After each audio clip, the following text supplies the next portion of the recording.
Hi everyone, and welcome to And So On. My name is Lisa, and today I have a sew-along for you. So I rarely do sew-alongs. It's just something I've never really gotten into.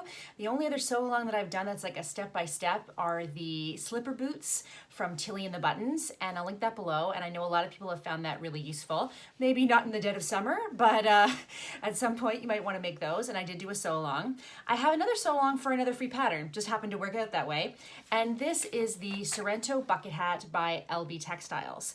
And so that's a free pattern on the LB Textiles website, and it's a unisex pattern. Today I'm going to be making it for my husband. So I did make another version of this, and my husband wears it now, but it's too small for him, and I use quilting cotton, and I found they did say you could interface it, but you probably didn't need to, and you do need to. So I've actually seen other people on other on like Instagram and stuff say that they wish that they had interfaced it. So go ahead and print off your pattern. It's very simple. There's only, I think, 3 pieces. Is that right? Yeah, there's only 3 pieces to this pattern. It's super, super simple. I'm going to be making it today in this cotton twill from Minerva that I will link below. I am in the process of making cargo shorts for my husband out of this, and I have enough left over to make him a hat. So it's 2 pieces. It's main fabric and then a lining. I'm going to do my main fabric in this. I'm also going to do the inside of the brim in the same fabric. And then for the inside lining band and top, I'm going to use a slightly lighter fabric that is slightly softer, because I was thinking against his skin, this might be a little bit, not as nice. So I'm actually gonna use I'll show you. I'm gonna use this, the little cars, because it's something that I have left over from when I was making a few masks, and I didn't end up needing the cars. So I've got a chunk of it, and so this is gonna be the lining just on the inside of the, what do they call it? The inside of the band and the inside of the top of the hat. And I'm still also, though, going to interface it. I would rather this be more stiff than less, because over time it will break down a little bit anyway and wear, and he tends to take his hats and crush them up and put them in the pocket of his cargo shorts. In this case, his matching cargo shorts. So what I'm gonna do now is I'm going to cut it according to the directions. All 3 of these pieces, you will notice, are cut on the fold, which is great because you can just fold your fabric, set down all 3 pieces, and cut around them. Okay, here I go. Okay, so I've now cut and interfaced everything. I have 2 of the tops. The lining is interfaced. I have 2 of the brims. These are both in the main fabric because it's a heavier fabric, and also I didn't want little cars showing up for my inside of my husband's hat. I interfaced 1. I think that's going to be enough. This is the hat band, the side of the hat, and I interfaced the lining, and this is the main fabric of the hat band. So I have 1, 2, 3, 4, 5, 6, 7, 8, 9, 10 pieces to start this hat. So everything's ready, and I'm going to start by sewing the sides of the hat together. So these are the shorter pieces, and I'm going to create that band that goes around your head. Here we go.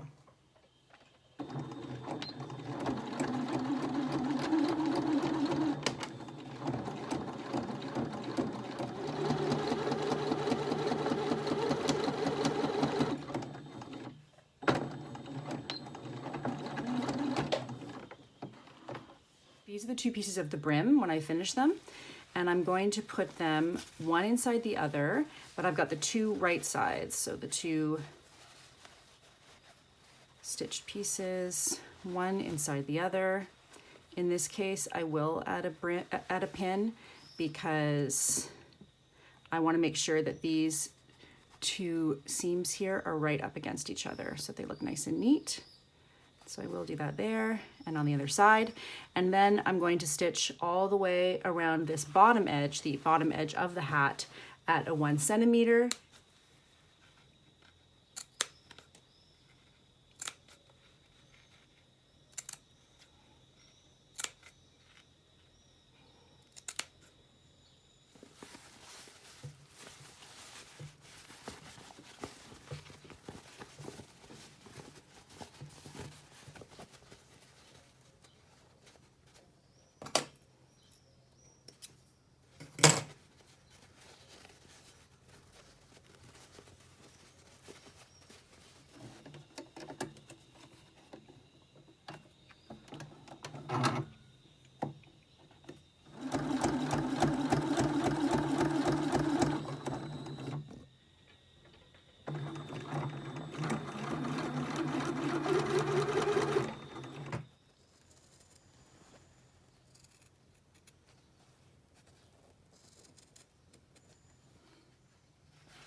So now we're going to attach the lining of the band, that notched edge, to the round lining top piece, and right sides together.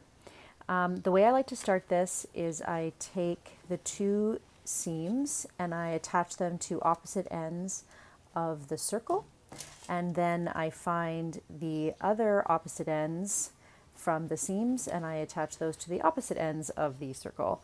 Sort of similar to doing a neckband, really, just to try and find the quarters and start by dividing the fabric fairly evenly. And then it's a matter of working between the pins that you've established and easing that in, smoothing it. Now, this is not an exact science. It's going to take a little time. I even found at the end of this, I ended up moving one of my original pins because it didn't quite work, and that's totally fine. Your goal is to pin these two edges together so that at the 1 centimeter mark, they are smooth and there are no gathers or puckers, and that will make your life a lot easier when you take this to the sewing machine.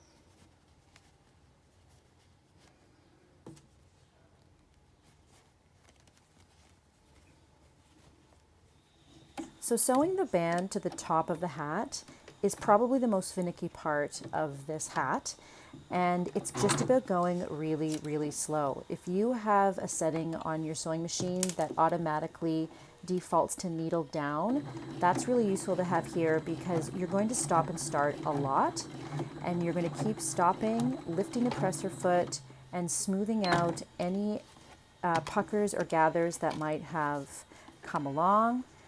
I take out sort of one pin ahead and really smooth it.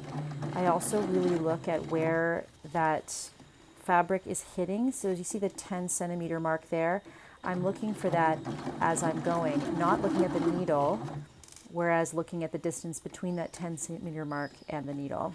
You can see here that I had a big pucker that if I hadn't been really aware, I would have ended up with a bit of a mess that I would have had to then unpick and redo. So as tedious as this portion can be, it is important to find your zen and just really, really, really take your time.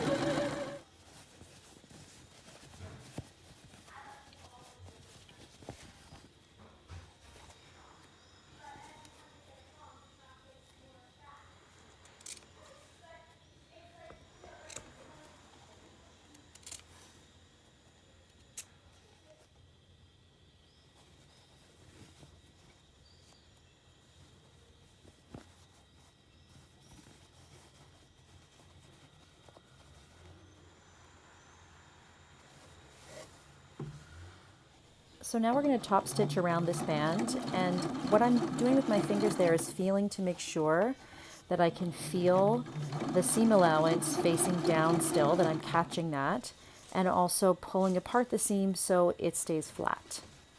Then we'll repeat the whole process with the main fabric, as well as turning up that edge that I just showed you 1 centimeter, and that will come into play later.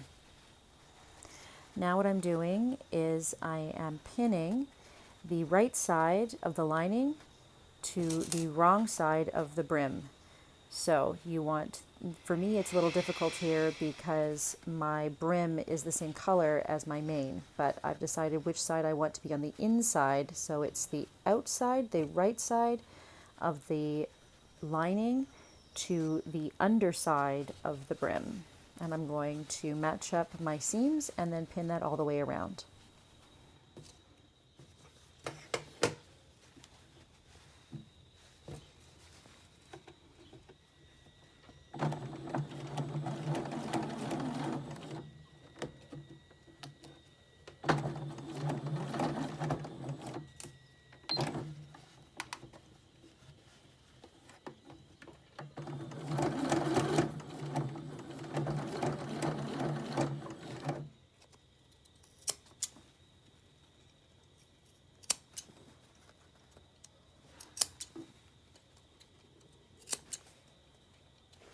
Now we've got the outside of the hat top that we did previously. We turned up that edge by 1 centimeter, and now we're putting that on top so that the wrong side of the fabric of the lining faces the wrong side of the main. And let me tell you, I did this wrong. I just had to take this apart and redo it again. So don't make my mistake. Make sure that you put the wrong side of your main fabric against the wrong side of your lining fabric, and then you will have a beautifully lined hat. Now we're going to pin this in place all the way around and top stitch.